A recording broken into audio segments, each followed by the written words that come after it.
Well, good evening, everybody. Welcome to this evening's Planning Committee. I'm Councillor Bob Bushell. I'm the chair of the Planning Committee. We have a few people who are absent this evening. We've had apologies from Councillor Briggs, Christopher, Fido, Murray, Spratt, Rachel Storer, Edmund Strengle and Aidan Wells. Any other apologies or everybody else here? Thank you. It's fine. Councillor Murray, yeah, got him. Thank you. Councillor Lorraine Woolley as well. Thank you. Okay, just going to read a short statement for those that are not familiar with the Planning Committee, just to inform that the Planning Committee comprises democratically elected members who will be presented with a recommendation from the professional officers for each application on the agenda. After each application has been presented, those interested parties who have registered to speak will then be given 5 minutes to verbally present their views. And following this, the committee will debate each proposal and make the decision, having considered all relevant information. Clearly, the process of making a decision will inevitably cause some people to feel aggrieved, but it's hoped that all interested parties will feel that their views have been considered as part of the process.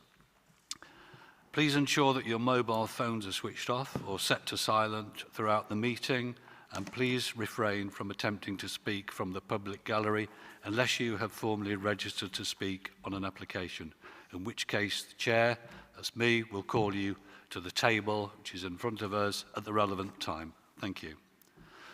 Right, we'll move on to the main agenda then. I draw your attention, members' attention to Item 1, which is the update sheet, which is on the tables before you. Hopefully you've had a chance to read that. Item 2, any declarations of interest? No declarations. Thank you very much. Just quickly, Chair. Just quickly, Chair, because some people who's been on the council some time will know that many, many years ago, one of the speakers, Rick Hall, obviously used to be councillor at the time. I used to obviously know Rick from, many years ago, but it obviously won't take my judgment in any way regarding tonight's application. And also, I did know, like many other members as well, Mark Foster, who used to be an officer on the planning team before he moved to Lindham's. But obviously, I know Mark, but not well enough for it to take my judgment tonight. Okay?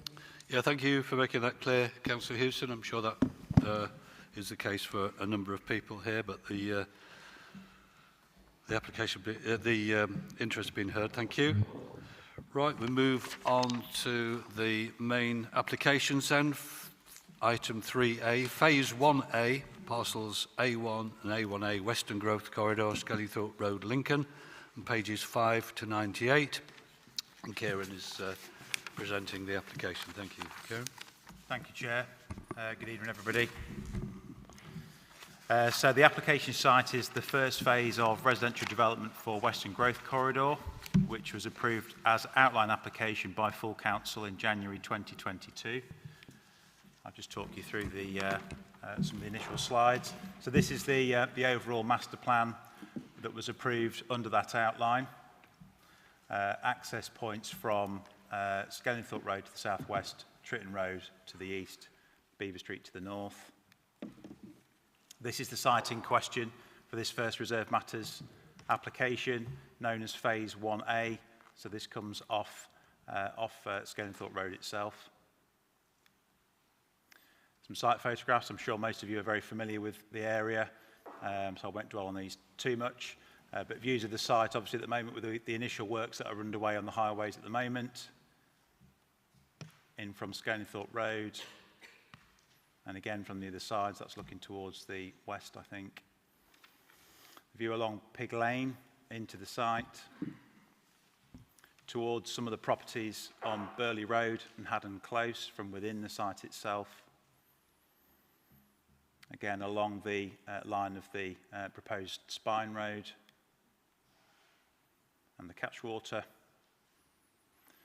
This time towards the properties on Grosvenor Avenue that you can see in the distance. And from Grosvenor Avenue itself into the site towards the site itself at the end of the cul-de-sac.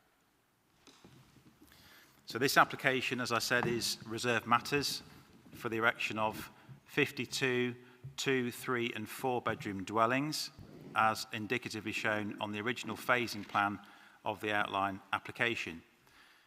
The applicant for this is the City Council, and so the proposal is brought to full council acting as planning committee this evening. A full statutory body and public consultation has been undertaken, with over 500 properties receiving a consultation letter, as well as the display of site notices and a press advert. All comments received are copied in full as part of your agenda. So moving to the plans, just talk you through briefly. This is the proposal in plan form, so you can see the access in from Skellingthorpe Road to the sort of bottom left of that image. You can see the what we refer to as perimeter development of properties facing towards the main street, effectively in 2 parcels either side of the new road that comes into the site. So this just shows the proposed routes in terms of the connectivity, pedestrian connectivity, as well as obviously the vehicle connectivity into Skellingthorpe Road itself. Plan of the trees that would need to be removed as part of the development and those that would be retained. So the retained trees are shown in green on that particular plan. The proposed landscaping scheme with a number of new trees proposed to offset the loss of some of the existing trees on the site. And then moving to the probably slightly more helpful visuals. So this is the proposed section on the corner, so the new road into the site and on the corner with Skellingthorpe Road. This is on the other side of the access road as you move sort of towards the north into the site, showing that variation in the property type. And again, just to show you the design and materials of 1 or 2 of the properties.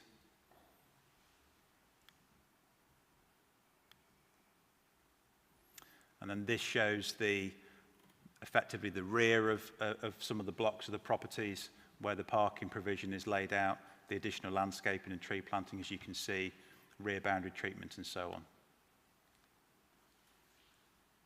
I won't dwell on this too much. Plan of the proposed boundary treatment. Car barns, which are part of the parking areas to the rear of some of the properties. If I just move back to the main plan.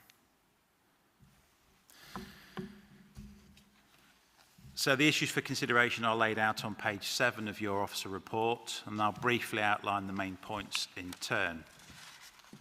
The principle of the development has been established with the approval of the outline application, and so this cannot be reconsidered as part of this reserved matters application. The use of this part of the site for residential properties is fully in line with both the approved indicative master plan as well as the phasing plan also approved at outline stage. This phase of development, known as 1A, as I said, was excluded from the provision of affordable housing at outline stage due to the significant upfront infrastructure costs to get into the site. The trigger points established for provision of both health and education infrastructure are equally not met with this initial phase, and the statutory responses from both the Education Authority and the NHS reflect this, with no objections received. When the outline application was considered, it included a high-level design code for the entire site, and this first phase has been assessed to be in line with that code. Some of the main principles of frontage development addressing the spine road, with parking to the rear and an overall character defined largely by landscape, have been achieved. So too has the overall scale of the proposed dwellings, being 2 to 4 stories onto the spine road and 2 to 3 stories behind that onto what's referred to as the Tier 3 streets. The overall design of the dwellings creates a comfortable balance between the traditional vernacular and more modern architecture, and officers are equally satisfied with the treatment of the rear courts, created with parking barns, shared surfaces and good quality boundary treatment to complement the proposed landscaping scheme.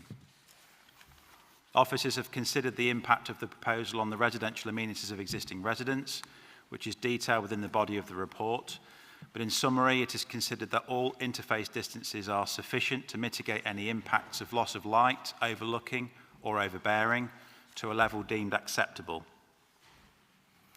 Amendments to the scheme have also been made during the course of the application to respond to specific concerns raised by residents of Burley Road and Haddon Close. And a construction management plan has also been submitted that ensures the principal site access is taken from the new junction onto Scalenthorpe Road, with working hours controlled to 7:30 to 6 on weekdays and 8 to 1 on Saturdays, with no work on Sundays. Officers are satisfied that residential amenity will therefore be duly protected. A number of representations have raised concern in relation to highway safety and parking. Initially, the Highway Authority commented that the proposed off-street parking should be reduced to 1.5 spaces per dwelling to encourage modal shift. However, it was established at outline stage that this first phase would not achieve this ratio and that this was always envisaged to be achieved in time across the development as a whole. Taking this into account, as well as assessing the proposal in relation to highway safety and capacity, the Highway Authority have raised no objections to the scheme. Furthermore, in relation to flood risk and drainage, the lead local flood authority, Anglian Water, and the Environment Agency have raised no objections to this proposal. A specific objection was raised from a resident citing concerns over water discharging into the catchwater drain and its capacity to hold this water. And the applicant has provided a statement to confirm that surface water from the development will initially drain into 2 attenuation ponds, which will hold the water and then slowly release this water into the catchwater at a rate previously agreed with the lead local flood authority. This will avoid overloading the watercourse and will ensure land adjacent will not be at an increased risk of flooding as a result of this development. Whilst the proposal will require the removal of a number of trees, as you've seen, those of most amenity value will be retained, and none of those lost are subject to a tree preservation order, nor would they qualify for such protection following the advice of the Council's tree officer. Whilst ecology and biodiversity were considered at outline stage, and a condition imposed for the submission of a landscape and ecological master plan at the 300 dwelling stage, the applicant has, in any case, included provisions such as bat and bird boxes, bat bricks within the development. And both Lincolnshire Wildlife Trust and Natural England raised no objections. At the point the outline application was submitted, the new local plan had not come into effect, which includes additional measures in relation to energy efficiency, and therefore those policies cannot bind with subsequent applications such as this. However, the proposal does still include photovoltaic cells on the roofs of properties, EV charging points, and a fabric-first approach to construction of the properties, resulting in a 32% improvement in their performance above current building regulations. All of the technical matters are covered in the body of the report, and so in conclusion, this proposal is in line with the principles established at outline stage, accords with the design code, and will safeguard residential amenity. Removal of trees has been sufficiently justified, and issues of flood risk and drainage, highway safety and capacity, and ecology have all been appropriately considered. The recommendation, Chair, is therefore that consent is granted with the conditions listed on page 26. Thank you. Thank you, Kieran. We have 2 speakers on this item. If I could ask Richard Hall to come forward to the desk in front of the stage, please.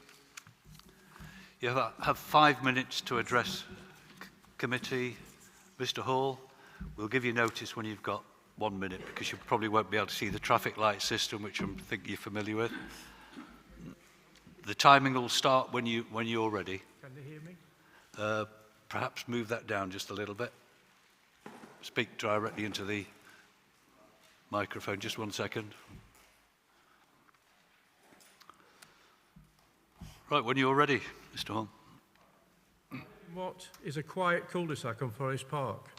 I do not live in the area designated during the public consultation, the Western Growth Corridor.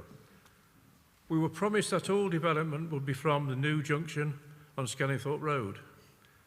We and the other residents were shocked when at the most recent consultation event, we were told that it's now proposed that 3 houses in the development will have vehicular and pedestrian access from Grosvenor Avenue, with at least one house having a Grosvenor Avenue address. This was never originally envisaged and is not appropriate. The additional parking, traffic and footfall would cause increased hazards for residents, children and those with mobility and sensory difficulties, as well as increased pollution and further negative impact on the environment. At no time had it been suggested that the new development would encroach or merge with Forest Park. In fact, in the past, the Planning Committee has turned down requests for infill building on Grosvenor Avenue on the grounds that it would undermine the uniform design and alter its character. I understand that public money was used to acquire marginal land. This was anticipated that this would be used as a buffer zone and potential wildlife corridor, instead of creating additional profit for the developer. The previous boundary fence and hawthorn shrubs at the bottom of Grosvenor Avenue has already been destroyed, which means we actually are sitting in a building site. There is no screening of any sort at the bottom of Grosvenor Avenue. Photographs didn't really show that. We would ask that this be replaced as soon as possible to both support the remaining wildlife and also afford residents with some much needed screening from the open views of the construction site. Additional planting to replace what has been lost is necessary and important. The 3 houses proposed would mean the loss of felling of at least 3 trees and another 20 if the buffer zone is not created. We do not want pedestrian or vehicle access to the new development from the bottom of Grosvenor Avenue. And as stated, we would also like the boundary fence and hedge screening reinstated. And that last point, I think, is particularly important. It's the only part of the development at the end at the moment that has no fence, no screening of any sort. We're looking out onto the construction site. It's obviously noisy, and it would be helpful if that fence was replaced and possibly a hedge again. That's nothing to do with I'm not speaking at all against the development itself, just these details. Thank you. Thank you, Mr. Hall. Call Mark Foster.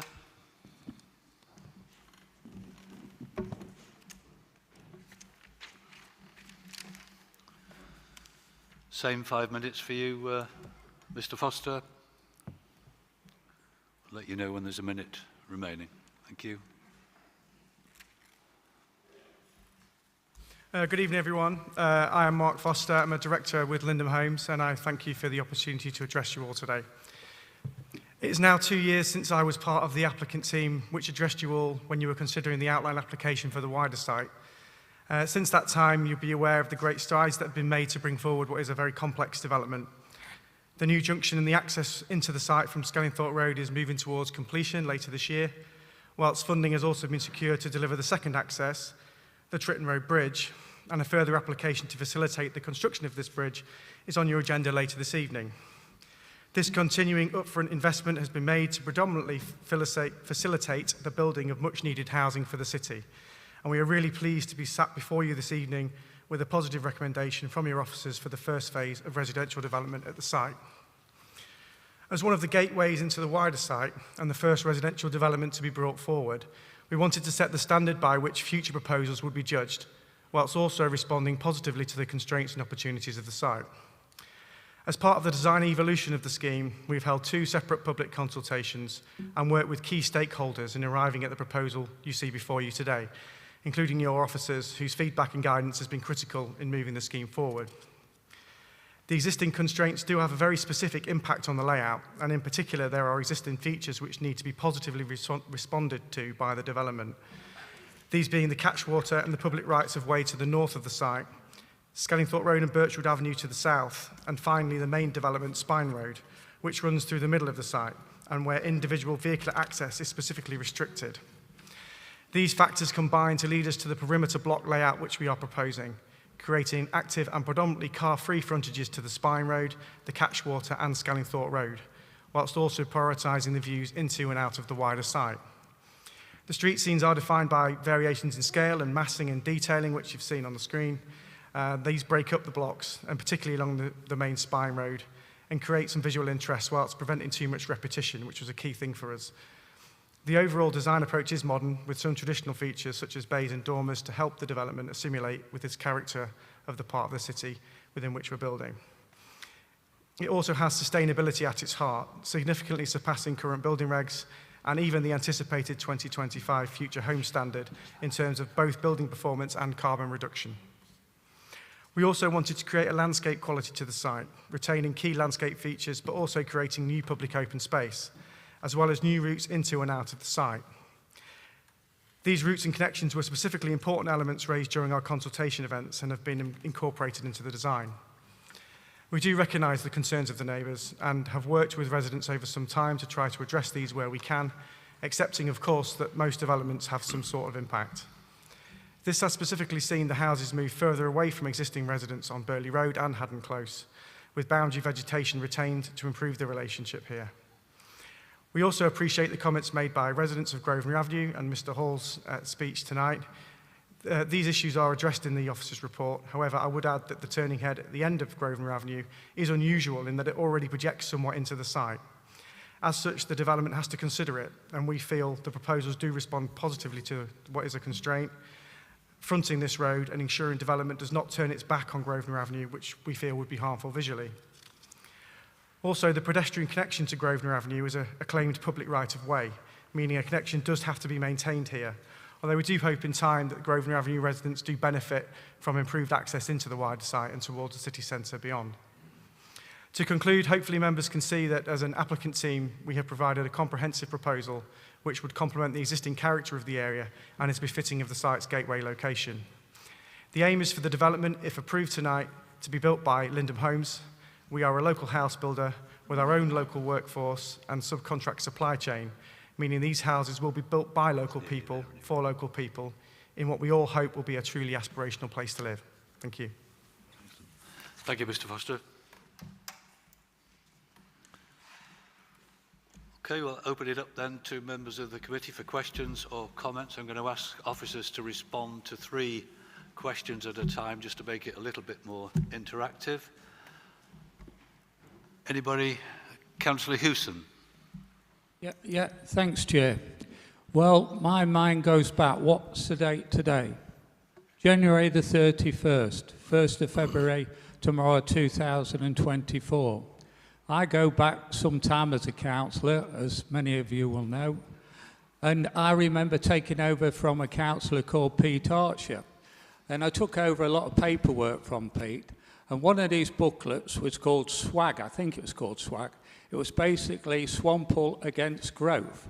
And ever since I can remember, there's always been this mooted feeling that people was aware that there was a possibility of growth being built in that area. Obviously, we represent up to Swampole, which Westbrook Road at the bottom and the bottom of Artsholme Drive is the closest to this proposed development. So it's took many years to finally get this growth, which really is needed. Whatever government, whatever colour you talk about, we all talk about extra housing is needed. I'm just pleased tonight we've finally come to the situation where we can actually vote on the first stage, which is a much needed development. All the work of officers that's been put in over the time to bring us to this opportunity tonight with what's in front of us to finally make the final decision on this planning development. A lot of work, as we know, not just this application, but all applications. The officers who work for the council work with the developers so they can bring to committee a development that they consider will be suitable to grant. We know we don't always agree with officers' advice, but we have to come up with legitimate reasons, planning reasons for refusal. I believe tonight what's in front of us will be the first stage, and it's an impressive entrance into the site. It's like the gateway into the development, and if you are going to have a development, you want to attract people into the further development.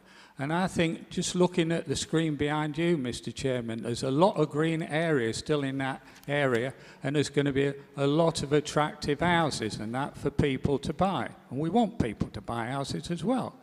But just one quick question about this. On the comments on the update sheet from a Mr. Whiting, it's to do with the Pig Lane, the Hall Road, between 1A Skellingthorpe Road and Phase 1B Tritton Road. That's the bridge. Now, I just Googled quickly, because I said to Councillor Bushell, I said 1A Skellingthorpe Road, and I put one in, and 1 Skellingthorpe Road is right at the other end of Skellingthorpe Road, near the junction. Everybody knows that area, call it a junction because it's where all the roads meet. I will be a little bit concerned, it's probably something to consider moving forward, how we number these houses, because you're going to conflict with the same numbers at the far end of Skellingthorpe Road, just with an initial behind them and that. So it's something I'd like to consider. And also, I'd like to thank Councillor Watt, and maybe he's going to speak for himself in a minute. I think, and I know Kieran was saying it's not a matter actually for the planning committee, it's to do with the building development, but we do not want to see this development, it's been noticed, noted by officers, with letterboxes at the bottom of them, because we're all political animals around this table, and we tend to do a lot of leafleting. And I can tell you, I can go to quite a few places, and I've been behind the postman or post lady at a time, and they are not happy with what we've let through in the past. I'll just name one particular development, that's Valentine Court, and I beg anybody to go and deliver letters through there. But I'm pleased Callum did bring that forward, but I welcome this development. It's been a long time coming, it's a welcome development, and when I started off as a councillor with the paperwork that carried on from the previous councillor, I had hair at the time, so you can tell it was a long time ago. Thanks, Mr. Chairman. Thank you, Councillor Hewson. Councillor Burke. Chris Burke. Thanks very much, Chair. Just with regard to the point made by, I think it's Mr. Porter, regarding RAF remains, which of course also is responded to in the report on page 24. He is concerned that it would be lost. And I've noticed that our officers have dealt with that and answered that question. I'm aware as well that I think it's Andy Blow, who is a photographic historian, has produced material around that area, RAF Skellingthorpe, which might also be usefully looked at in a supportive way. Thanks for that, Chair. Thank you, Councillor Burke. Anybody else wish to make a comment? Councillor Clarkson. Thank you, Chair. A question first, if I may. On page 54 of the pack, in figure 11, was shown various, it says routes and connections, and there are various coloured dotted lines, blue, yellow, black, red. Unfortunately, there's no key to explain what those routes and connections represent. Wait for the answer now, or carry on? Do you want to carry on with your that's the comments? easiest one. That's the quickest one, Chair. Well, you continue, and then the officer will respond accordingly. Okay. The next one is a comment from a resident, as everyone will have seen within the pack, and that's about a 3-storey building being right on the front of the development. Now, there are no high buildings anywhere near that either side. The lady in question comments that this will spoil or prevent the protected view of the cathedral. Difficult to comment on that without actually seeing the building in place, but I do agree that a 3-storey building alone in that area will stand out like a sore thumb. I don't think it's appropriate in that high, at the highest point of the development. Yes, further down the slope where they won't be so notable, but there. Okay, on to my main concern about this whole development. It's got approval, it's going ahead, there's no doubt about that. But I really do object to the parking courts. And that's my main concern. On page 96, there's again the response from the police about these, and they submitted a similar response 2 years ago when we had the first hearing for this. On page 24 of the pack, the applicant and agent state that they think positive responses have been made to the issues raised by the police. Well, having read the pack and the police's comments and looked further, I don't think that to be the case. I could give examples, but I don't want to prolong this particular meeting, but can if anyone wants them.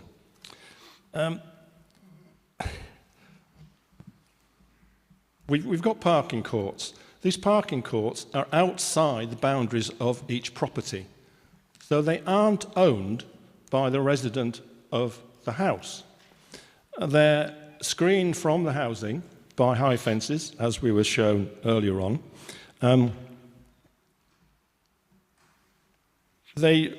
Because they're not owned, these places are just allocated to a resident.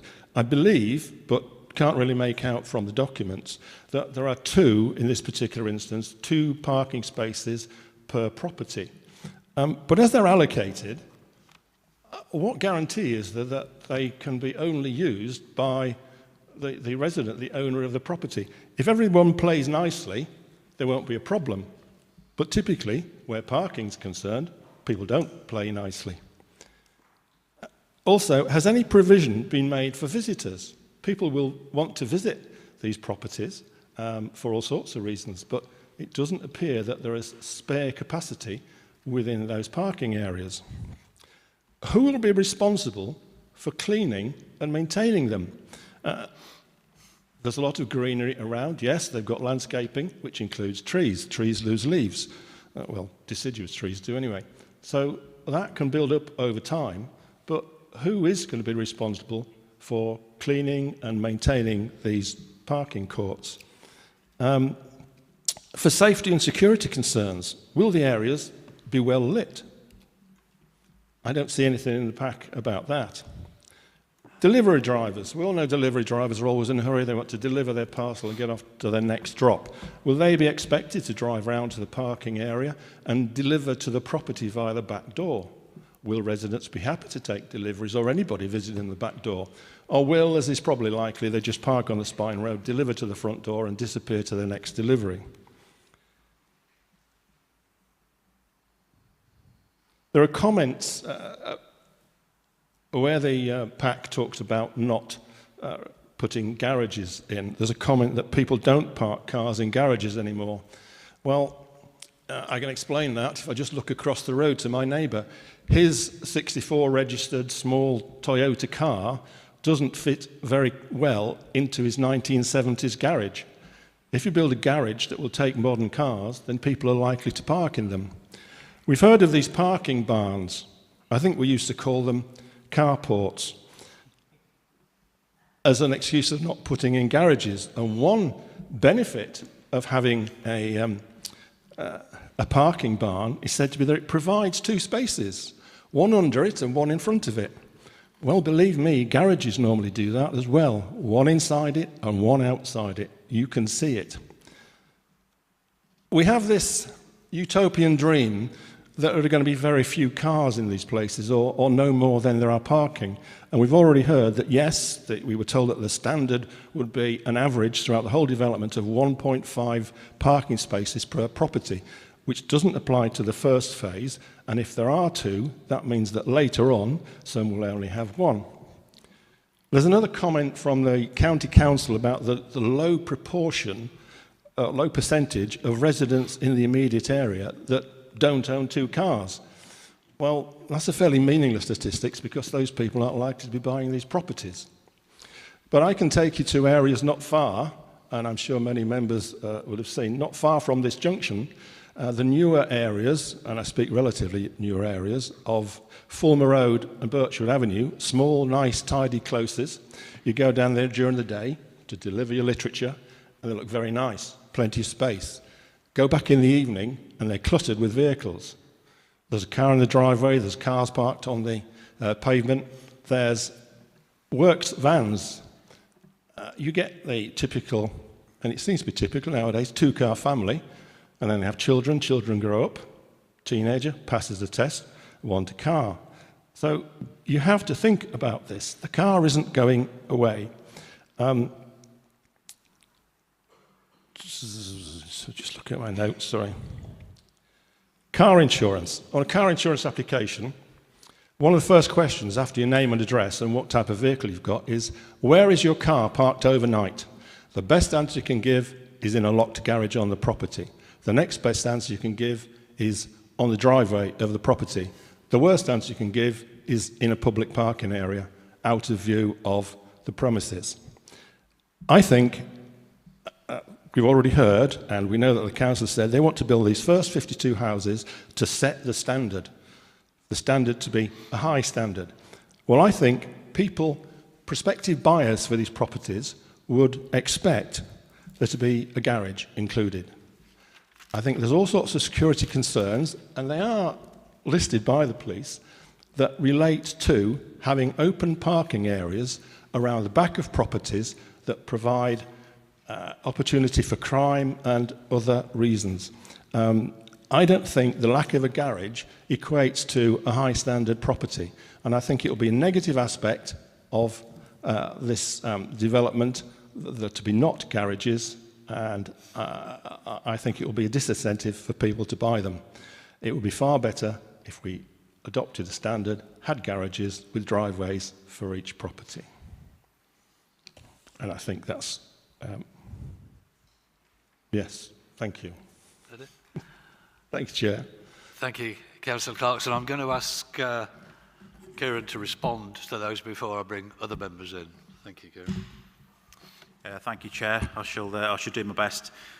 In terms of the query raised by Councillor Hewson on the Hall Road, I'll defer to the next item on that one, Councillor Hewson, and hopefully your question will be answered. Mr Cousins is going to present that particular application for the Hall Road, so it can be picked up as part of that. In terms of the letterbox query, it is one that we've heard a few times at Planning Committee in recent cycles. It's not a material planning issue in itself. All I would say on that is the applicants are sat not many yards behind you and are listening to the conversation, and I'm sure they will take that on board in terms of the specific design and layout of the doors that they implement on the scheme. Councillor Burke, in terms of the RAF remains that you mentioned, yes, as you would expect, officers are across this as well in terms of the requirements in relation to archaeology. City archaeologist has been involved and is comfortable with how things have progressed. Moving to Councillor Clarkson's questions and queries. In terms of the routes that you highlighted on the plan, just to confirm, the yellow routes are the new formal connections. The blue are new connections from existing residential areas, and the red are informal routes through the site itself. These are pedestrian connections, and the black is the existing public right-of-way. In terms of the height of the corner of the building, clearly that's for members to determine this evening whether or not they agree and consider it to be inappropriate. As officers, we've come to a different view on that. Quite to the contrary, in fact, typically when you have a corner of a development, from an urban design perspective, that can accommodate taller buildings to create a punctuated corner, particularly where you have a significant setback from that corner to dwellings or the development that might be on the opposite corner. And there's a fair amount of space at this particular junction point. The land level's also lower. It dips down from Scalenthorpe Road into the site and so can accommodate some additional height. So from officers' perspective, it's not considered that height of building on the corner is inappropriate. And also in relation to comments made by some of the objectors in relation to protected views of the cathedral, there isn't actually a protected view of the cathedral per se in policy terms, certainly not at this part. And as members will know from the training that you've had each year, What we can't do as a planning authority is protect a view. So it's not something that is within the gift of the planning authority.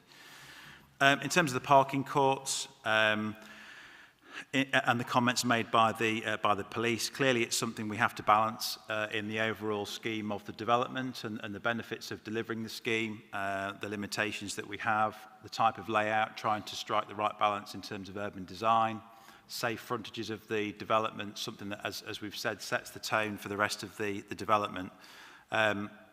We are comfortable that risk of safety is not at a level that would warrant refusal of planning permission. The police are not objecting to the scheme in that regard. And in relation to the issue of garages, we'll all have our individual views in terms of whether or not people tend to use garages or would use garages in new developments to park their car. Is not really material in terms of the consideration of this application. Certainly the provision of these car barns, as they're called, does enable 2 spaces to be provided for each property, which is considered to be reasonable, and indeed is beyond which the Highway Authority were suggesting and requesting for the scheme. And so again, officers feel that is a suitable way to deal with the development. Inevitably, when you have perimeter type development, which is necessary to some extent in urban design terms, that does mean that you have to have the workings going on behind it, which means your parking would need to be provided to the rear of properties. They would be individually owned by the individual property owner, so those car barns and the parking spaces within them and next to them will be within the curtilage and the ownership of the individual property owners. The spaces between that off the main highway, so the shared access road, typically is picked up as part of a management company, and that's to be resolved. But that's the way that these things work these days in terms of maintenance and care and repair for such shared services. That's typically how things work and would be the case here. Delivery drivers, again, it's something I think was highlighted in at least one of the objection letters. Again, it's something to say that obviously the main road through the development is not going to lend itself for parking. There's not going to be parking provision on this section of that road. But there are, as you can see on the screen there, routes in behind the development which lead to the parking courts, which are likely to be used by delivery drivers. Now, whether we can't legislate for whether or not people observe the highway code in terms of how they drive, including delivery drivers, and I'm sure we've all seen our fair share of those that perhaps don't do that at the moment. However, there is safe provision there. The Highway Authority have not raised issue with that from a highway safety point of view. And the main thing for us and for the Highway Authority in terms of highway safety is the ability for a vehicle to get off the highway and back onto the highway in forward gear, which they can obviously do here by accessing the roads that come off the main road. And that is what I suspect they will do. Should this development go ahead, this phase will be this phase for some time, so effectively it will act as a cul-de-sac in the short term. So any delivery drivers coming in have got to turn around and get out, so they're going to have to come in and use the roads that are off it, unless they decide to try and do a 3-point turn on that main road, which would be somewhat farcical, I would suggest. And in terms of why car barns and not garages, obviously we've talked about the ease of parking for those residents, but also from a design point of view, whilst you could argue that it's not necessarily the most attractive thing to have a shared parking area, areas to park cars are not really known for their beauty. They are functional, they are what they are. From a design point of view, as officers, we would rather see a scheme that has this type of car barn.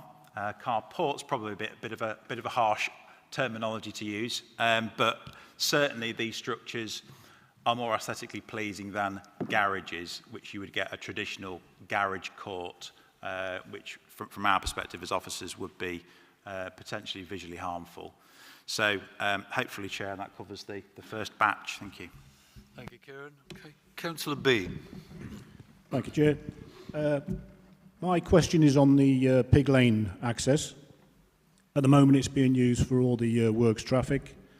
I know the preferred option is that once the main road is open, all works traffic will use the Bellmouth main entrance. So can we make it a condition that once the main road is open, Pig Lane will not be used for any future access for works traffic, and it go back to its normal use? I think the people of Burley Road have been pretty reasonable putting up with the works traffic up until now. I think it'd be nice if we can use the main road for all works traffic going forward. So we can make either a real good Stonewall assurance or make it a condition that once that main road is open, Pig Lane will not be used at any time in the future for works traffic. Thank you. Thank you, Councillor Bean. Councillor Dyer. Thank you, Chairman. I'm sorry I left the room for 10 seconds earlier. I spilled my coffee everywhere, but all's good now. Just a few points from me. Page 80 of the report is just a response from the Highway Authority. Their first bullet point in respect to this phase of the development going above the their desired amount of parking bays per property. I think it averages out at 2 per property, and the Highway Authority's view that we should, as a council, be limiting parking provision to encourage sustainable forms of transport and connectivity.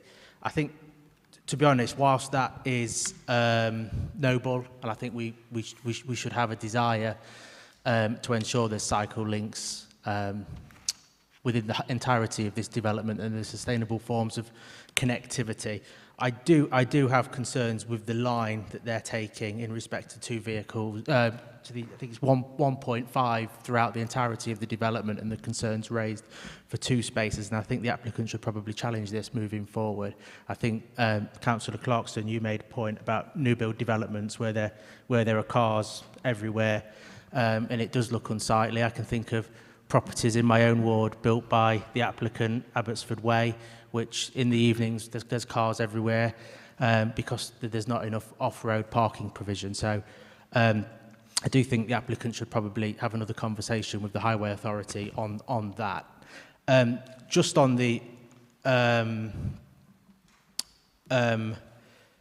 my next point would just be on the Central Links local plan. And I understand, obviously, the updated plan was passed after the outline planning application a couple of years ago.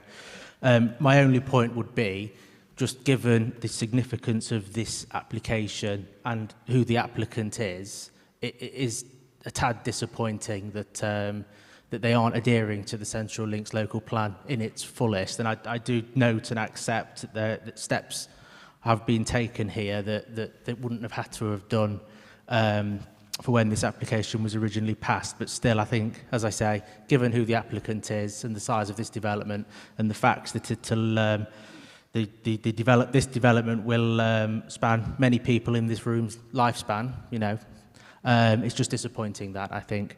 And my final point would be, and it'd just be direct following on from Mr. Hall's comments about the 3 houses on Grosvenor Avenue.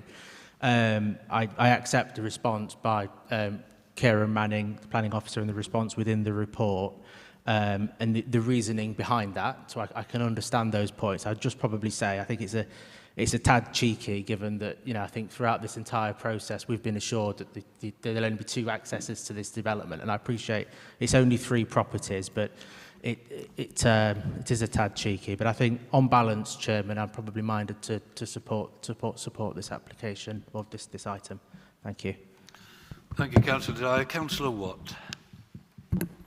Thank you, Chair, and I appreciate Councillor Hewson's comments, more particularly the response from officers and actually the developer regarding the letterboxes. I know it's a fairly trivial issue, but nevertheless, it will be important to some people's health and well-being.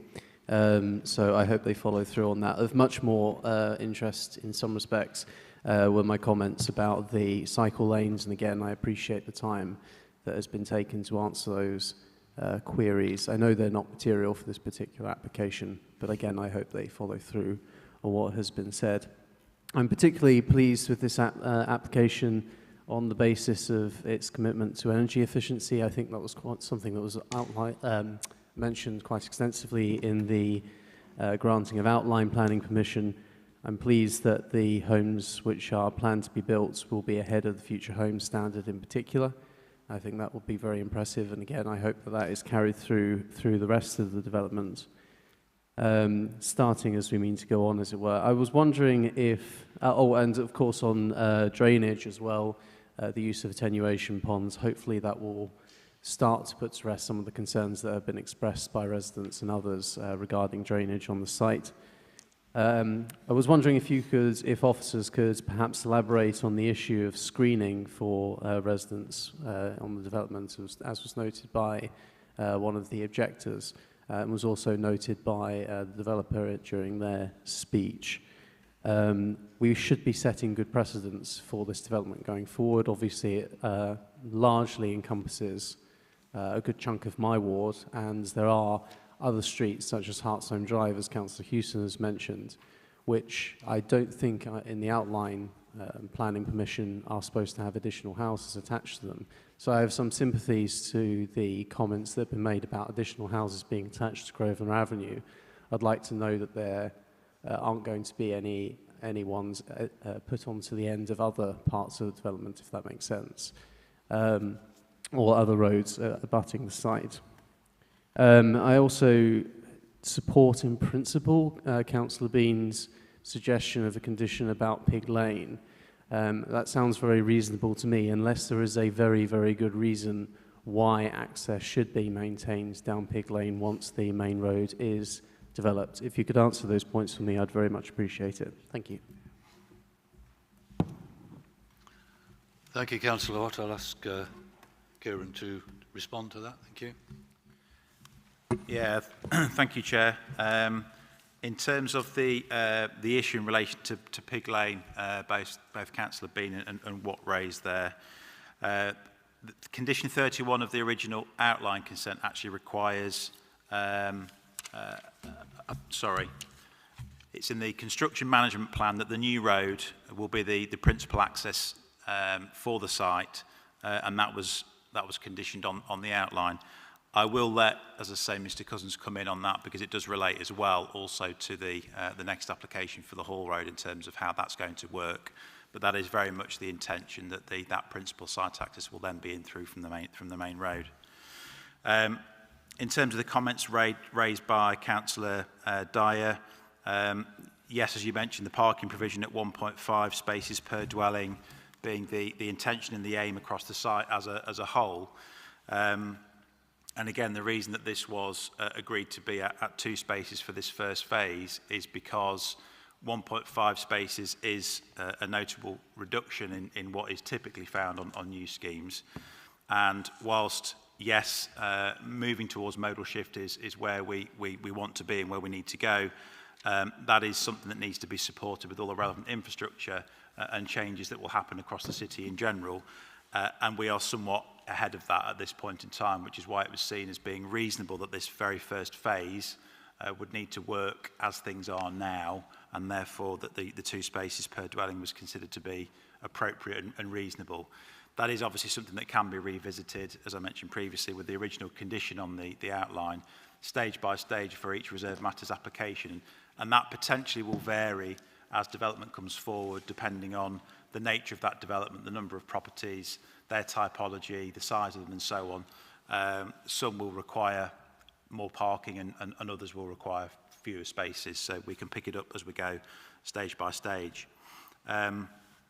In terms of the screening, there is a plan within the documentation as part of the proposal, which does actually have all the boundary treatments on, Councillor Watt, in terms of additional screening from new planting, new trees, boundary walls, and also fence lines as well. So in terms of what we see at the end of Grosvenor Avenue, there would be a close boarded fence that would go in between the existing property at the end of Grosvenor Avenue and the first of the new properties onto Grosvenor Avenue as well as part of this proposal. So there will be adequate screening in place as far as officers are concerned. And again, in terms of the Pig Lane query you raised, Mr Cousins will pick that up largely in relation to the Hall Road. And just a final comment from me in relation to Grosvenor Avenue. Again, from a planning point of view, that there was never anything that would stipulate one way or another whether any development should or should not be accessed directly from Grosvenor Avenue. Clearly, because of the nature of the site, it would be somewhat odd if we had a section of the site which didn't address Grosvenor Avenue, given where it is. It's not considered to be harmful. It is a change. It is different. It is something that obviously the residents will notice. Only one of those properties has direct access, vehicular access from Grosvenor Avenue, so that should limit the vehicular movements, with the remainder of them being served from the parking courts that we just mentioned earlier. I think that covers it, Chair. Thank you. Thank you, Kieran. Councillor Tweddle. Thank you, Chair. I've got a few comments and a few questions. It's nice to be back at Planning Committee. I have missed it, Chair. So it's nice to be back a few months later. So trees, I think I know the answer to this, but I just want your assurance, please, Chair, that the trees will be replaced. And I think we normally have a policy of 2 to 1 replacements for trees when they're removed. I take account of the fact that they're clearly quite low standard trees, but trees nonetheless, and they are important. So I just want to ask for that assurance. In terms of wildlife, I think it's pleased to see that they're going to be bat boxes, bird boxes, all of that kind of thing, because I think we talk about climate change and we talk about, cars and solar panels and heat source pumps, but wildlife is actually a really important part of how we maintain our planet as well. And I think it needs due accord when we discuss things like this, because obviously that is a green area. It's not particularly used, but it is still adding to the carbon capture. So I think it's important that we mention that as well. The design. I can't say I'm overwhelmed by the design of some of the houses. I think, and this is subjective, clearly, I think for the initial stage of such a big project, it would have been good to have some real aspirational kind of designed houses. But the question associated with that is whether some of that is kind of function over form, because you mentioned about their climate credentials, and are we limited to some extent about how we can design these houses because of that, or can we look to improve that moving forward for the next thousands of homes that hopefully will be built on this site. On design as well, I'm going to disagree with Councillor Clarkson, because I think that taking cars away from the front of houses is actually quite important in terms of a streetscape and creating a sense of place and creating a sense of responsibility to some extent. Because the area which I live is very similar to this, actually. It's very green, but cars are just everywhere because there wasn't adequate parking provision when it was built in the 50s. Nobody expected there was going to be so many cars. And it does, I think, cause problems in terms of how an area looks and feels. Grass gets churned up, it can be difficult to navigate paths sometimes. And all of that, I think, adds to the feel of a place and the community of a place to some extent as well. I also think it's rather ironic to complain about parking places being around the back of a house and then equally complain about the cluttering of cars in the front of a house. I think you can't have it both ways. And clearly, in this instance, we've taken them off the street in terms of the main roads to make sure that we have a better kind of view down the road, more greenery, and hopefully less cars. The one thing I will say about that is, again, from where I live, I did see one of the images seemed to show that there was a grass verge straight onto the road. Some of them have paths and then the road and the grass verge after that. Some of them have road, grass verge, path. Now, again, I don't know if we've considered kind of mitigation about how we will stop cars parking on those grass verges, because whilst it's really great to have grass verges along roads and kind of what we want, we do need to think very seriously about how we're going to manage those, because where I live, they aren't managed particularly well and can actually detract from the area which they are. And you'll probably be pleased to hear this is the final point. The green credentials are good, but I agree with Councillor Dyer to some extent that we need to be entirely aspirational with what we do with this project. This is, you know, he makes an important point about the applicant, and I think we do need to set a standard. I think actually it does have good green credentials.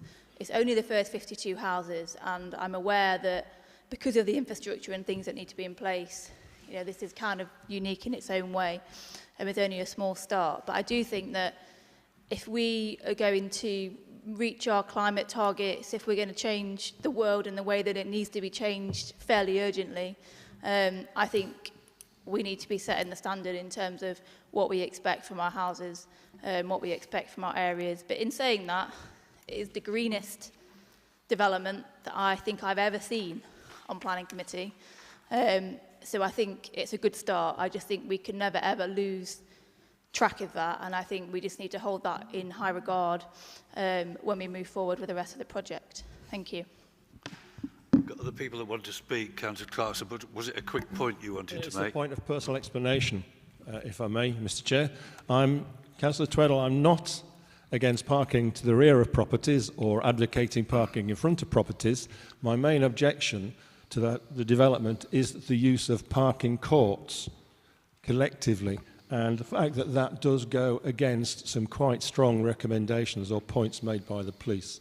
So, no, I don't want vehicles parked on the spine road. I don't want vehicles parked in front of properties, but I do want parking on properties rather than in open public parking courts. Thank you. You made the point, Councillor Clarkson. Thank you. Councillor Preston. How do I turn this on? Oh, there we go. Right, first of all, I just wanted to support Councillor Tweddle's comments about the importance of biodiversity and ecology. I also completely agree with her that compared to a lot of schemes that I've seen in my lifetime, and I'm getting on 50, this is very impressive in terms of its environmental credentials and in terms of its aims in terms of sustainability. When I was looking through the notes for this, so this sort of wad of notes that we were given for this planning application, I did highlight some key points, and one of them was about biodiversity. So page 22 for the members to look at. It talks about to further strengthen biodiversity, the agent has advised that there is no objection to the provision of bat boxes on suitable mature trees, bat bricks within a selection of buildings, bird boxes in the fabric of buildings and on suitable trees. Officers would suggest that this matter be conditioned on any grant of consent. However, my only concern is, as I say, overall, I'm very impressed with this application, but one of my two only small concerns, they're not major, is that this seems quite weak in terms of, for example, a selection of buildings. Now, a selection can be quite, what we regard as selection can be subjective. It might just be 2, for example. That might be seen as a selection. So what I'm suggesting is I'd like there to be some reassurance that there would be some proper thought given to a substantial amount of, I suppose, what I'd call compensation for perhaps some of the loss of the other trees in terms of these bat boxes, and also the bird boxes in the fabric of the buildings. Now, I will be absolutely honest to other members, I'm not an expert on these things, but there has to be some sustainability, that you wouldn't see some of these things put into houses and then with perhaps, I don't know, some of the alterations to the properties, that 20 years, 30 years time, that some of these have gone by the wayside, that you haven't actually, you know, you've got hardly any left. So I think what I'm sort of saying is it needs to be more than lip service. It needs to be something that's clearly a key part of the design of these buildings. I'm also going to echo some of Councillor Tweddle's comments on the designs of these buildings, of the houses. Some of them are better than others, I have to say.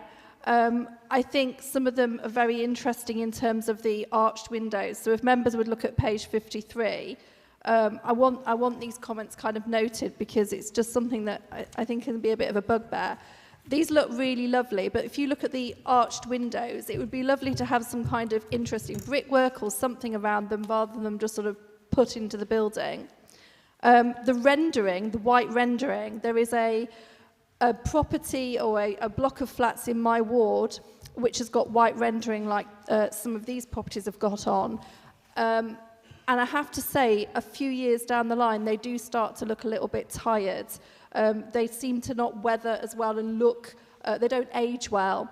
So I think we need some thought to do with the rendering, with that white rendering. It doesn't necessarily age well. It's not on all of these properties, it's on just some, but I'm just not particularly, I've just got a few concerns.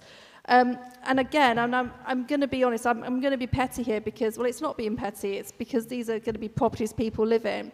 I think some of them have got great design, but page 55, the one at the top of page 55, it's the windows. The actual windows themselves don't have particularly sort of interesting lintels. There may be design reasons for this, environmental reasons, but they look like sort of, like almost a little bit childlike, how a child would draw a house with sort of the windows put in, and there's only a little bit of brickwork between some of the windows. I just think overall, they're lovely properties, but I think some of them could do with a little bit more thought, and I just wanted my comments put down on paper. Thank you.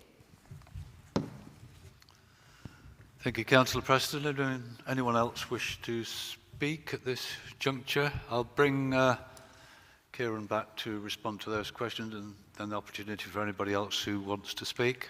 Thank you, Kieran. Yeah, thank you, Chair.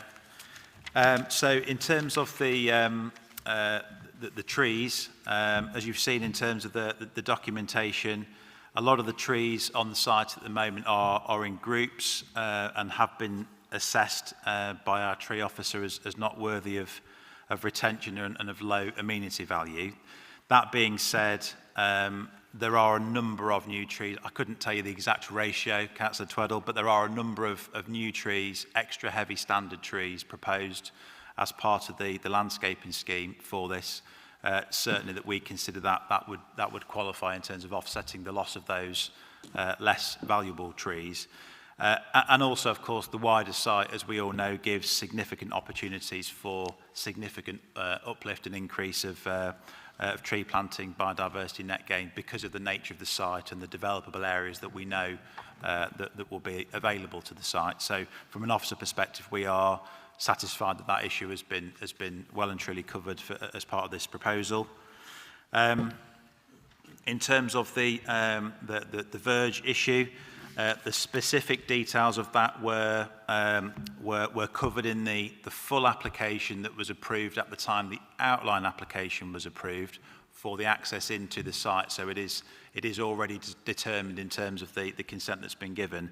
That being said, in an attempt to try and allay some concerns about vehicles parking, there are swales that run along this, which will be a significant sort of dip, which I think themselves would police all but the most avid off-roader in a car from parking there, I would suggest. So hopefully that's not going to be a significant problem. In terms of the issues raised by Councillor Preston, from a design point of view, I mean, clearly the design is in front of you this evening to determine. It's for members to consider whether or not you feel that's acceptable. As officers, we are comfortable with the proposal in design terms. What I will say in relation to materials, and yes, render is suggested on some of these dwellings, all of the materials would be subject to a planning condition. So we do have the opportunity to make sure we get the best quality materials we can. Render can be a tricky one, to be perfectly honest. There are better and better products on the market these days through coloured render that do weather better, they're more robust and so on, take less maintenance and that sort of thing. So it's something that we could, I believe, adequately cover as part of the condition process as well. And in terms of the biodiversity elements and some of the measures that have been proposed in terms of bat boxes, bird bricks, bird bricks, that sort of thing, and reference to a selection of properties. What we will do, again, this is required by condition for them to deliver a scheme. We would actually speak with the Links Wildlife Trust. They would be consulted as part of that. They would advise us on where that is most appropriate, because my limited knowledge of it, Councillor Preston, is it's not always appropriate in terms of the elevation, where you have bird boxes and things. They don't like to be facing south and things like this because it's too warm and all sorts of things. So it wouldn't necessarily be appropriate on every building even, but we'll deliver as much as we can with consultation with the Links Wildlife Trust. I think that's it, Chair. Thanks. Thanks, Kieran. Anybody else who hasn't already spoken, who would like to speak, question or comment? If not, and it looks like there is no one, we'll move to the recommendation then, which is on page 26. The recommendation that the application is granted conditionally, subject to the conditions outlined below. Sorry, did you want to speak? Sorry, Chair. It's just around Kieran's mention about the condition around the rendering. I think that's important, because I agree with Councillor Preston that it doesn't always end. In 10 years, it can look quite dishevelled, but just because things kind of run down, there's a few instances of that in Lincoln. Do we need to solidify that condition a bit more, would you say, Kieran? Yeah, sure. Through you, Chair. From my perspective, I think the condition covers it. It's down to ourselves as officers to make sure we pay due regard to that specifically, which we will do. Okay, thank you. Okay, Councillor Dwell. Okay. Back to recommendation then on page 26, that the application is granted conditionally subject to the conditions below. Do I have a mover? Councillor Hewson to move. Do I have a seconder? Councillor Metcalfe. All those in favour, please show.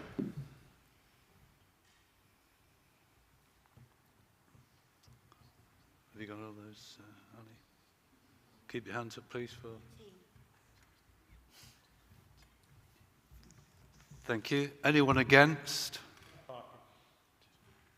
Councillor Clarkson, Councillor Smalley against. Thank you. I don't think there's anybody to abstain. Thank you. That's carried then. Thank you.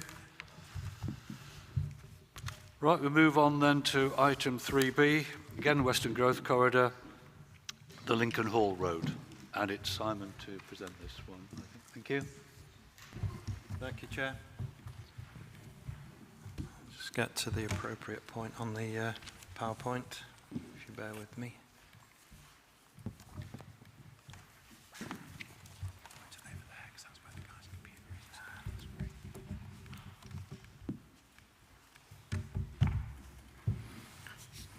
Thank you for that. Get the graphics right and we'll be with you. Thank you, Chair. So this application proposes to build a temporary road across the Western Growth Corridor site from Skellingthorpe Road to allow material to be delivered for the construction of the new road bridge over the railway at the eastern end of the site, adjacent to Tritton Road. You see on the screen there, you see the entrance to the site as it's currently being formed from Skellingthorpe Road on the left-hand side. And then this is an indicative layout of the road that then snakes through the site. And at the right-hand side of the picture, there's the bridge over the railway. The proposal before us this evening will open up the eastern end of the site and be in the first stage of securing the permanent spine road through the site from Skellingthorpe Road to Tritton Road. Members will appreciate from the previous application that outline planning permission was granted for the overall site in 2022. Members will also be aware that the first phase of the new road into the site from Skellingthorpe Road is currently under construction, and also just to remind members that all representations on this application, as with the previous one, are copied in full with your agenda. So this is the proposed route of the temporary haul road, as it's called. It's called a haul road because it will be the route along which construction materials will be delivered for that part of the bridge on the west side of the railway. It's intended to run for a distance of approximately 1.5 miles, whilst the intention is to use the new road into the site from Skellingthorpe Road from the outset if possible. This is dependent on construction timetables for that element of the works. The applicant has therefore indicated that they are initially proposing an alternative route from Skellingthorpe Road, which is known as Pig Lane. Just take you to a couple of images there. That will be the route directly in using the new road. You can see in the blue area there is the new road that's under construction at the moment. And then that blue part is the suggested alternative temporarily until the new road becomes available. In terms of Pig Lane, it's intended that this route will be upgraded in terms of surfacing and will join up with the substantive longer-term route of the haul road to the north of the catchwater drain. Detailed plans for the management of the construction traffic and the protection of the rights of way and the health and safety of local residents and pedestrians are provided in detail within the application. The applicant has also provided detail in terms of the protection of ecological assets along the whole length of the haul road, in terms of noise and air quality, and in terms of flood risk and archaeology, although some further archaeology details are awaited but can be dealt with by way of a planning condition. The hours of work are conditioned to protect the amenity of local residents in terms of noise and in terms of air quality. And with this application, as with the previous application, the outline planning permission requires the submission of a construction environmental management plan. And in this case, that is reinforced with a noise monitoring plan, all to ensure the effect of the works on the closest residents is continually assessed and controlled. The amenity, privacy and continued access for the owner of the property and business at the northern end of Pig Lane will be maintained. This is detailed within the application as well, but is also, again, a condition of the original outline planning permission. I would also draw members' attention to the additional neighbour representation on the update sheet. We very much appreciate the concerns being raised, and they will be mitigated in large part by the temporary nature of the use of Pig Lane.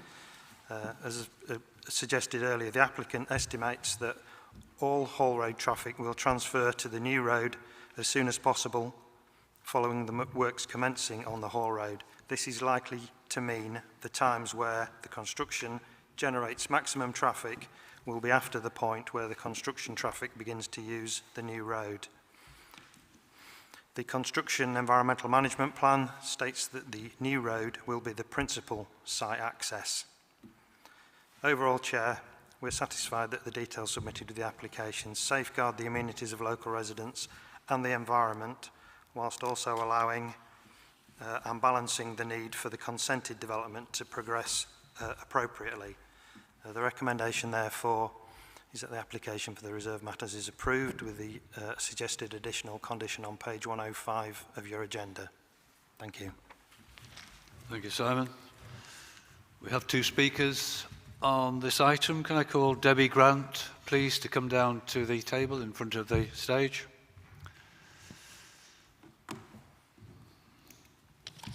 Five minutes to address committee. Mrs. Grant, we'll let you know when you've got a minute left. Timing will start when you start.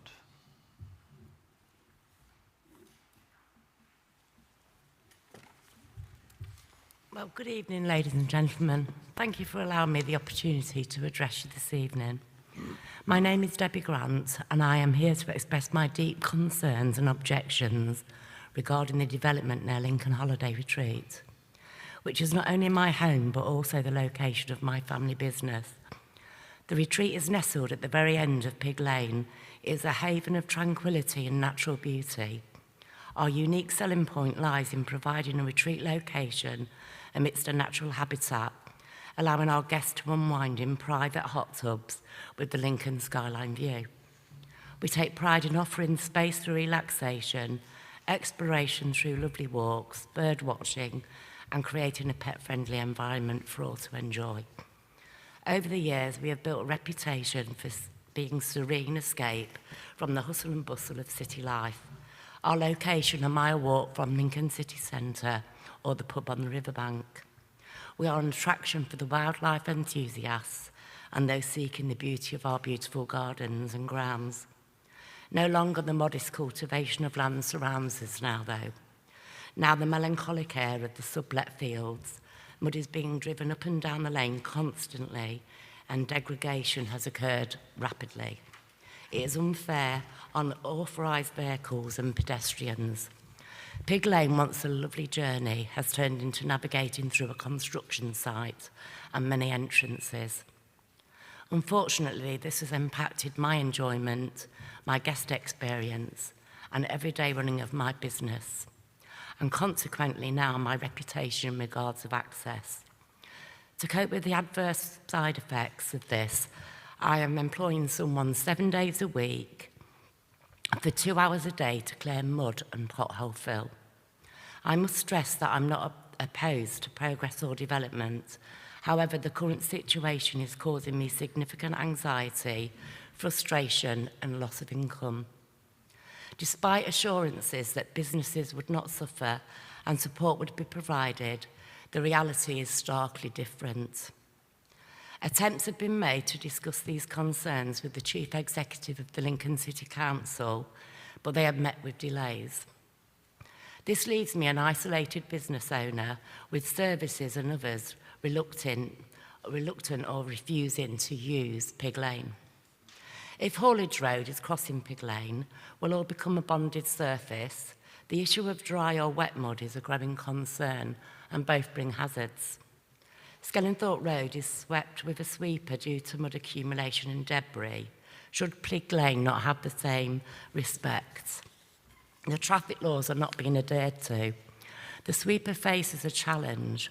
It cannot keep mud clear if it is not a bonded surface. The centre section of Pig Lane is tarmac chippings. The council obtained a quote to the tarmac chipping section for a bonded surface. However, this did not get done before the work started. Clear and visible signage to the retreat should remain on post to avoid confusion. And in principle, the presence of marshals are welcome, and they will play a crucial role in addressing issues promptly and maintaining control. Availability should align with the operational hours of any site deliveries, and priority should be given to my retreat guests. The Virgin Dyke maintenance to protect the local wildlife, especially the roe deer jumping out, to prevent accidents and promote the well-being of the surrounding ecosystem. Security keypad gate to stop unwanted visitors and nuisance experienced since the development started. The noise is a concern due to the nature of my business, and HGVs cut corners at Pig Lane. They mount the pavement. We experience heavy traffic and long waits. Exiting is difficult. Increased haulage to the site will impact retreat. I would further like to ask if Borough Pits will be connected to the haulage road, and the Borough Pit is alongside the retreat gardens in the lane. This is very concerning and very inconsiderate to my business. Due to many issues with the water supply that council are aware, since the development started, can I have a new water supply before the haulage road is installed? The contract farmers now enter and exit Skellingthorpe Road in convoys to access the sublet fields. Will they also use this haulage road? And in the future, drive through the new estate roads? I asked for a bridge at Main Drain. Sorry, I'm going to have to stop you there. Relocated to stop driving through. I have to stop you. 5 minutes is up. Thank you. Oh, okay. Sorry. Thank you very much. Right, I call Alistair Lewis to come forward, please. It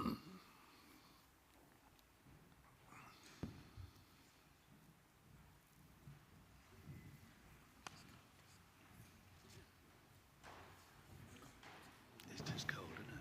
It's bitter.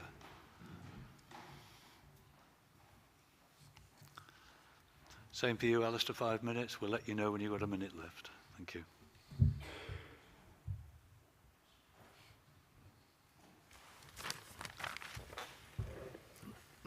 When you're ready, the timing will start. Good evening, everyone. My name's Alistair Lewis. I'm a contracts director with Graham Construction, the applicant regarding the Reserve Matters application for this temporary haul route. Graham Construction are a UK-wide civil engineering contractor with extensive experience in the highway and rail sectors.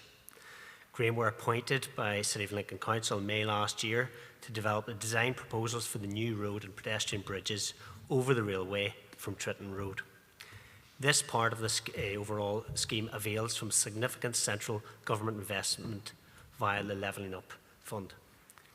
The construction of a temporary haul road is one of the first activities to commence as part of the construction phase of the project and is essential for its success. Without boring you too much on why, I will go on ahead. The new access bridge over the railway is located next to Chieftain Way, as was detailed on the map. The bridge will provide access to the eastern end of the overall scheme and future development of the 1B site, both of which already have planning permission granted. The eastern approach to the bridge will be constructed directly off Tritton Road. However, access to the western side is currently restricted by the railway line and the catchwater. The temporary haul road from Phase 1A to the rail overbridge, some 2 kilometres or more in length, is essential to build the western abutment and substructure ahead of the main bridge components being delivered. The bridge deck beams will not require access via the haul road, as they will be lifted in place from the eastern side. Significant amounts of granular fill material will also be required to build the approach embankments. We intend to source this from within the site to avoid the need for significant deliveries utilising the haul road. Phase 1A development adjacent to Pig Lane is well underway. The new access road from Skellingford Road through the Phase 1A site is due to be completed later this summer. As construction of the haul road commences before, Phase 1A is available for use.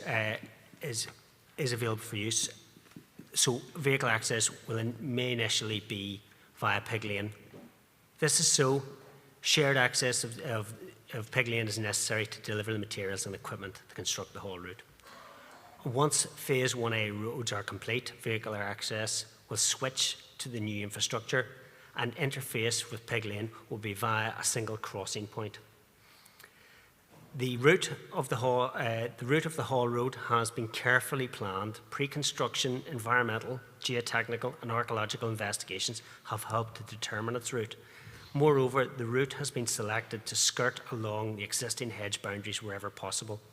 This avoids severing agricultural lands into unsuitable field parcels. It also minimises disturbance to the hedge lines and utilises existing field gates. The retention of the hedges helps to screen the existing properties from nearly all of the haul route.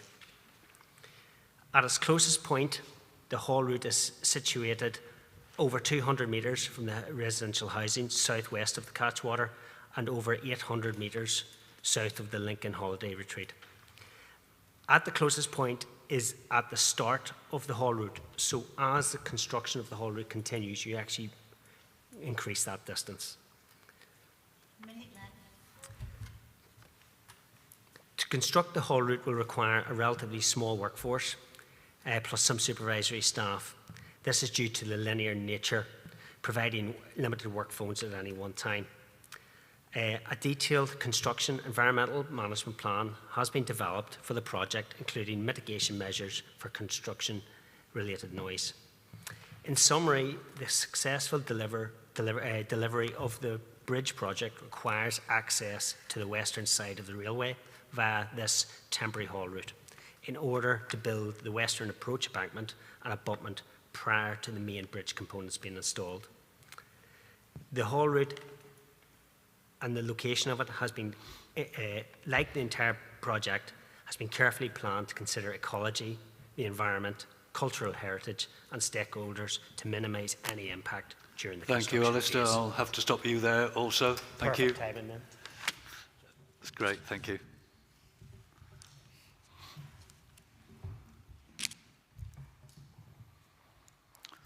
Okay, that's the two speakers. Opening up now to members for comments, questions. Councillor Bean. Thank you. So my question goes back to my original question. I think you knew that was going to be coming, Simon. The Hall Road, there's words like as soon as possible, you know, and things like that. That's, for local residents, that probably doesn't mean a great deal. They're going to need some more accurate timings on this, because I mean, I must have missed this, and if I did, that's my own fault. But I honestly thought that once this, the Bellmouth was opened up, all works traffic would go through there, including any road that was going to go through to the new bridge. The Pig Lane road is obviously going to cost quite a bit of money. It's going to be a bonded road, and there's going to be some other provisions with that, I'm sure. So that's going to cost some money. Why is that money not being used in the first stage of the road, the main road that's going to be built eventually? So I am concerned for residents. I'm concerned because they've had a year of this, and they're going to have more traffic, even though, yes, the bonded road will make a difference. It will possibly make it quiet, and there'll be less dust, etc. But there is vibration. I know people are looking into that. They are having conversations with residents as regards problems to some of the houses regarding vibration and cracks in the building. So I am concerned that this is going to get the go-ahead before the problems have been discussed and sorted with residents, if that makes sense. So I guess my question is, yes, I'm concerned about this.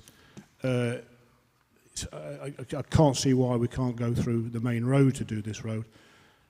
And we need some assurance on timings as regards this as soon as possible. Could be 2, 3, 4 years. That's no good for local residents. As soon as possible, we need some cap on the time frame on that. It's as a matter of urgency, I think, and in respect to local residents. Thank you, Councillor Bean. Councillor Clarkson. Thank you, Chair. It's on, yeah. 3 questions first, if I may. Has any consideration, or was any consideration given to routing the Hall Road, the temporary Hall Road, along the proposed route of the Spine Road? Would that have had any mitigation on the final cost of the Spine Road, and indeed speeded it along? I've heard the reasons why the route for the Hall Road has been picked. I fully appreciate that this Hall Road is essential to the completion of the project. Without it, the bridge can't be built, and phase 1A2 or 1B cannot go ahead, and little else would be able to go ahead without it. So I do appreciate that. The second question is, what's the expected completion date of the new junction and the new road? I walk past that every day, and I see significant progress being made, certainly in the last couple of weeks. And as we know, as we've been told, that's going to be the main access once it's ready. So when do you expect it to be ready, fully functional, with permanent traffic lights and pedestrian crossings, signal controlled, on each of the 4 legs? On to the detail. On page 109 of the pack, there's a construction vehicle movements plan, which gives a histograph of expected vehicle movements. And I take it that these are return journeys, so 260 per week is actually 130 return journeys.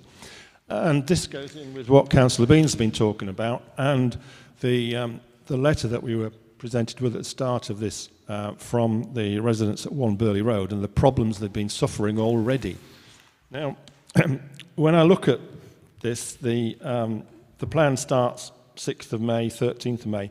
And the week commencing 13th of May, right through to the week commencing 29th of July, so the projected 150 vehicle movements per day. Then in August, we move up to 260. Now, taking the work timings that were given in the plan, that's from 7 a.m. to 6 p.m., 5 days a week, and then the half day on Saturdays. So taking that through a working week, 150 vehicles per week represents 27 vehicle movements per day, or nearly 2.5 per hour, every 25 minutes or so. When it goes up to the maximum of 260 a week, that's 47 movements per day, 4.3 per hour, every 14 minutes. That's significant movement. Now, while Pig Lane is being used as the main entry and exit point from there, there is a real safety concern in that with the current positioning of the temporary traffic lights, the entrance to Pig's Lane is within those traffic lights. In other words, it is not controlled by traffic lights. What you see happening as you're approaching from the Hartsholme Lake end, Hartsholme Park end, is when the lights change colour to green in that direction, people waiting to come out of the Pig Lane will either rush to jump the queue that they've just seen moving or wait till the end and tag on the end of it. That often leads, because the next point to go green is the Birchwood Avenue. You end up with traffic that appears to have jumped the lights, but it's that that's come out of Pig Lane tagging on the end. So, while Pig Lane is being used as the main exit route, entry is not so much a problem. When it's still been used as the exit route from the site by these considerable number of vehicle movements, plus any other construction-related traffic, will there be any additional traffic control on that point of entry onto Skellingthorpe Road, which, as I say, is not controlled by traffic lights? With 47 movements per day on top of any other construction traffic, that is significant, and it does create a significant disturbance for residents of Burley Road and Haddon Close. Thank you. Thank you, Councillor Clarkson. Councillor Dyer. Thank you very much, Chairman. I wasn't intending to speak on this item, and I'm broadly supportive. Clearly, we need the access road to build the bridge, which is desperately needed as part of the development. But unless I've missed it, within the report, there isn't a direct response to the concerns raised by Mrs. Grant. And it was hard not to be moved by what she said and the impact of the development on her and her business. And I appreciate the applicants aren't here to speak, so hopefully, Simon, you're able to respond to the concerns raised by Mrs. Grant. If you're not, I think I'd find it very hard to support this. I mean, specifically how this development is impacting not just a local resident but local business as well. And there was some comments made within that statement about the applicant, the authority, perhaps not being as responsive as I'd certainly like, and I think we'd all like from a public body. And there was other various concerns raised about. I don't think it was necessarily to do with the development. It's just how the applicant is behaving as a neighbour to their perhaps most impacted neighbour. So could the planning authority, if you're able to, Simon, provide a response to Mrs. Grant, but also is there any condition or anything we can put on this application as a committee to ensure that the applicant and the developers keep the road clear, etc., to try and positively respond to the concerns raised by Mrs. Grant? 'Cause I don't think we'd be doing our job as a committee if we weren't to dig a little deeper into the comments that have been put in the report and raised here this evening. Thank you, Chairman. Thank you, Councillor Dyer. Before I bring other members in, I'll ask Simon if he would respond to those comments and questions. Thank you. Yeah, thank you, Chair. So, Councillor Bean, and also point raised by Councillor Watt as well, I believe, so I might answer your question before you ask it, Councillor, if that's okay. We're not party to the detailed construction timetable as such. However, there is a clear intention within the construction environmental management plan for this application and also for the previous application that you saw, that, and also a condition on the outline planning permission as well, that when the new road is available, that will be the principal source of access into the site. Now, the graph that Councillor Clarkson referred to that talks about the amount of traffic movements, that indicates works on the road would start, on the whole road would start May, June time. We are expecting, in discussion with the applicant, that the new road into the site would be completed during the summer. And whilst it's difficult to be absolutely definitive, I think discussion with the applicants again has suggested that a pessimistic view would that it would be 6 months before that road was available. And I'm not sure that from a planning point of view we can say any more than that. Then in terms of the points you raised, Councillor Clarkson, in terms of the Hall Road relative to the Spine Road that was showed on the master plan, the Spine Road, that route is an indicative route. It's not definite, and it's subject to change through a master planning process that's currently recently started for the wider site. And as I think you heard from the applicants, the line of the Hall Road was chosen essentially as the line of least resistance across the site to avoid ecological features of interest, to avoid archaeological features of interest. It is a substantial construction, as you identified, and the applicants are certainly aware of that and are considering how it could be utilised in the future were that not to be part of the line of the Spine Road through the site, so cycle routes and footways and things like that across the site are being considered. In terms of the junction completion date, I think I've mentioned that it's the summer. We don't have an absolute date from a planning point of view. It's always difficult. These kind of works are difficult. I think it's fair to say opening up a development is expensive and complicated, and whilst we would all like the stars to align perfectly in terms of the new road being available in time for the commencement of the Hall Road, that may not be the case, which is why the applicants are proposing, and you know, we are satisfied that there will be an element of overlap. Clearly we want that to be as short as possible. Then in terms of the traffic movements that you mentioned, and the traffic lights, the temporary traffic lights and traffic control on Skellingthorpe Road, yeah, in discussion with the Highway Authority, those traffic controls will need to be adjusted for the volume of traffic that has been talked about. Again, ideally, by the time the significant numbers that we're talking about on that histogram, the real peak, hit the site, then the main road will be, new road will be available, and that will be fully traffic signalised and controlled. And Councillor Dyer, understand the point you're making, and yeah, listened with interest and read Mrs. Grant's comments with interest as well. There's a lot of detail that I haven't reported with the application, within the application, from the applicant in respect of how they will manage traffic along Pig Lane, how they will resurface a significant element of Pig Lane to a level that is much improved from what it is now, frankly.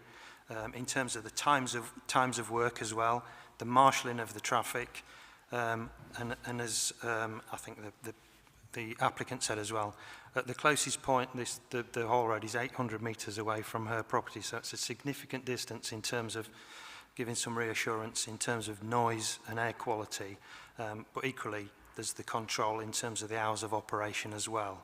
I think it would be difficult to put another condition on that the road's kept clear. There is the condition that is a requirement on the outline planning permission that access along Pig Lane and access to the north, to the property to the north, is maintained at all times. And that was put on the outline originally with the intention of ensuring that Mrs. Grant particularly would have access to her property and business and be able to operate successfully at all times. Thank you, Chair. Thank you, Simon. Councillor Watt. We do seem to have lost a couple of colleagues. I wonder, given we've been going for nearly 2 hours, if it would be possible for us to have a break for a few minutes? Yeah, well, it'll have to be after this item. We need to just progress with this item. I think we've been allowing people to come and go just for custom break. Councillor Burke. Thanks very much, Chair. If I could refer you to page 119, which is the letter from Historic England referring to the Roman ceramic industry, remains of which, I think significant remains of which are present on the site. And then our response as a council on page 104, paragraphs 5 and 6. And the significant part here is a written scheme of investigation which addresses these issues is currently in preparation in accordance with condition 21 of the outline permission and will be reported on the update sheet should it be received before your meeting. Otherwise, a condition could be added. And I wonder if Simon could guide us on that, whether or not we need to place a condition. Thank you, Councillor Burke. Councillor Smalley. Thank you. I just, a little bit disappointed, really, I guess. I mean, I understand that, we need change, we need no homes, we need this as a city. But really disappointing to hear from Mrs. Grant there that actually, as a planning authority and a developer, we seem to be letting people down. And whilst I'm sure she appreciated when we started this, that actually there would be some kind of, that it would obviously have an impact. I'm not sure, we're being entirely fair when she's caused by, she's, has a loss of income, she's got additional expenditure. When you read the letter and look at the detail and how much actually it is affecting, and that she seems to have reached out and not had much of a response, and she's concerned that, she's not really getting a duty of care. I feel that we've clearly let her down there. And sort of supporting Councillor Dyer's comments, we're happy to clean the road, which, obviously we should. But actually, when you've got, other businesses and people refusing to use the road at Pig Lane, surely we should be making sure that that's safe to use as well. So yeah, I'm just a little bit concerned about that. I don't know whether you can offer any more support or suggestion of what we do there. Thank you. Thank you. Anyone else wish to speak who hasn't spoken already? And I'll bring you back, Councillor Bean, in a minute. Anybody else? No? Okay, Councillor Bean.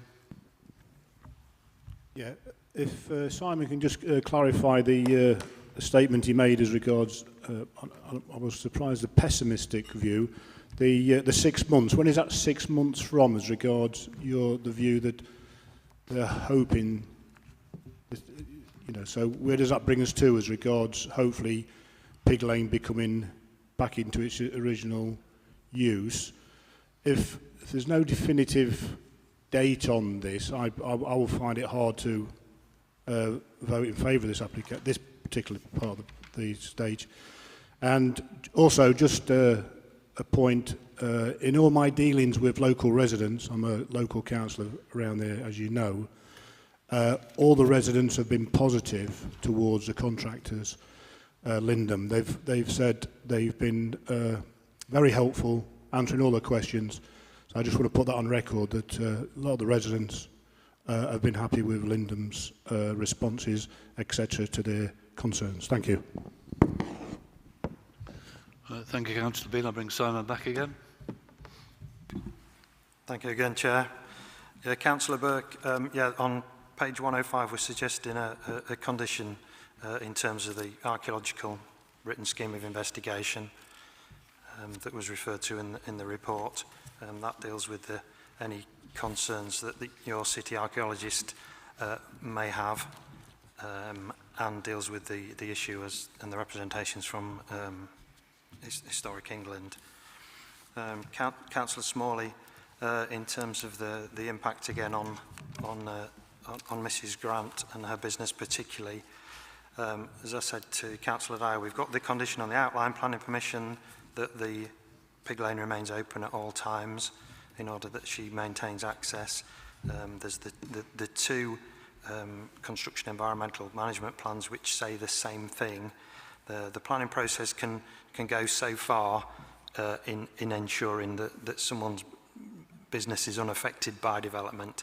I think equally, as you'll appreciate, the applicants are in the room listening to the debate as well, and I have no doubt the applicants will take away the comments and the concerns that are raised, and we'll seek to deal with them. Councillor Bean, in terms of a definitive date, which I can't give you, and as you notice I was reluctant to give you, the graph on as part of your agenda indicates a May start for the Hall Road, so it'll be 6 months from then would be a pessimistic view of when the road into the main road into the site would be available. The noises, mood music, whatever you like to call it, suggests it's going to be ready by summer. 6 months from May is November, which is why I was saying it would be a pessimistic view to say 6 months. Thank you, Chair. Thank you, Simon. Anybody else who hasn't spoken wish to speak before I bring Councillor Clarkson back? Councillor Clarkson. Thank you, Chair. Just a clarification on that last point, Simon. So I walk past this junction every day and I've seen significant progress on the Birchwood Avenue side. The opposite side of the road seems to be complete. However, since the hoarding fences was erected a few weeks ago, it's impossible to see into the site. My question then is there much progress being made behind the hoarding for the road that will lead to the temporary bridge, as appears to be happening with what is visible at the Birchwood Avenue junction? But looking at the Birchwood Avenue junction, it's hard to think that it would be 6 months before it's completed. They're putting in the substrata, bringing up the levels, laying the curbing. It looks as if they just need to fill out the hole and lay the tarmac. So it's what's happening behind the hoarding. What indeed. I think Simon has answered that a couple of times, but I'll allow him to come back if he wishes to do so. But I think you've... Question on the progress that's been made. Anything you want to say, Simon? Yeah, thank you, Chair. Yeah, Councillor Clarkson. Progress is heading forward rapidly, which is why I keep using that word pessimistic about 6 months. It would appear. It's difficult to say for certain because things happen that are unexpected, which is why I was saying earlier the stars don't always align. So I think 6 months is pessimistic. We think the summer is the most likely. I know the summer's quite a broad season, but nonetheless, it's earlier than November. Thank you, Simon. Anybody else before we move to the recommendation on page 105? Okay, we'll move on to that then. Recommendation that the application is granted subject to the submission of an archaeological scheme. Do we have a mover? Councillor Metcalfe, Councillor Burke to second. All those in favour, please show. Keep your hands up, please.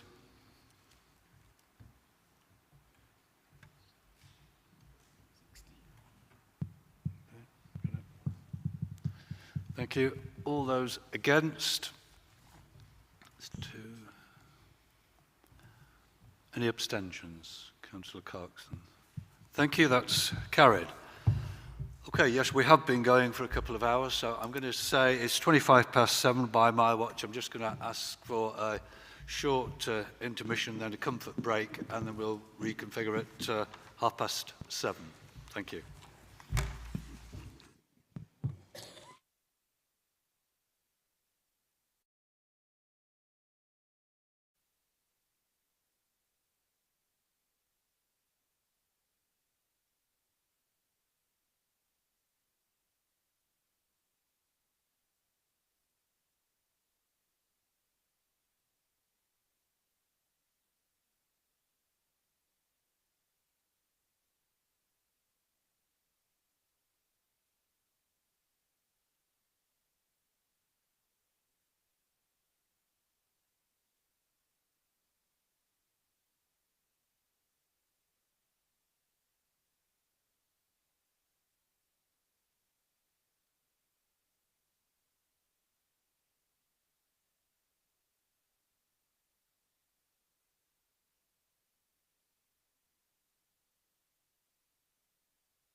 Right, it is 7:30.